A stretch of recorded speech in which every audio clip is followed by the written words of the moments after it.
Hello guys, good morning. Tayo po ay magluluto ng beef steak. Meron po tayo dito nakamarinated na beef na hinaluan ko ng paminta at kalamansi at toyo. Tapos ngayon, nakahanda na rin dito ang sibuyas at bawang. Iinit muna natin ng kawali, tapos ilalagay natin ng mantika. Ipiprito po natin dito ang ating marinated na beef steak. Pag nagkakulay brown ng konti siya, tapos ihahaon po natin ang ating karne na beef. Ayan. Bali po ito ay nabili ko ng kalahating kilo.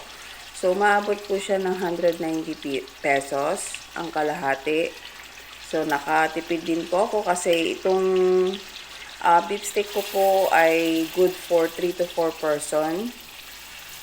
So, depende po sa iyo kung mapapa-ani-rice ka kasi masarap po siya. At marinated ng 1 hour ang aking beef. Ayan.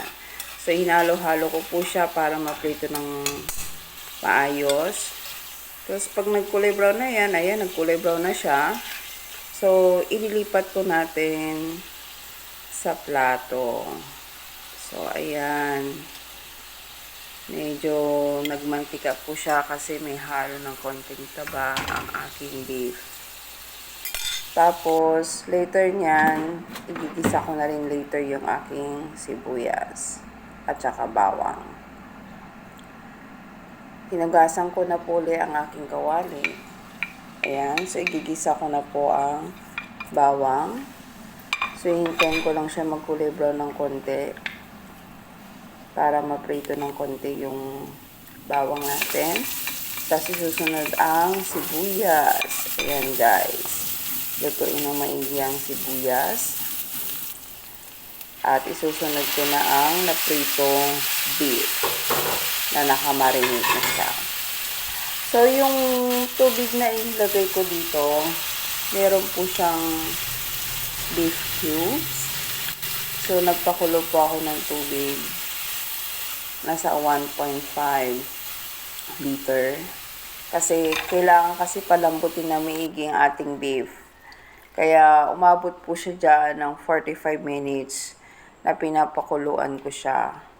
Tapos dito, naglagay na rin ako ng yung toyo na minarinate ko kanina. Yan. Tapos nilagyan ko na ng tubig. Tapos pag konti ng tubig yan, lagay ka ng lagay para lumambot ang ating karne.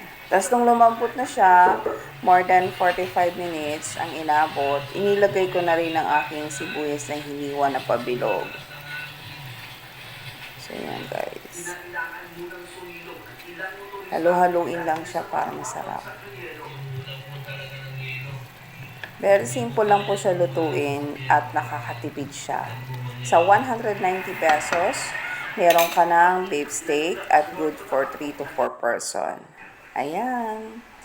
Paluto na siya. Kain tayo guys for lunch. Beef steak. Thank you.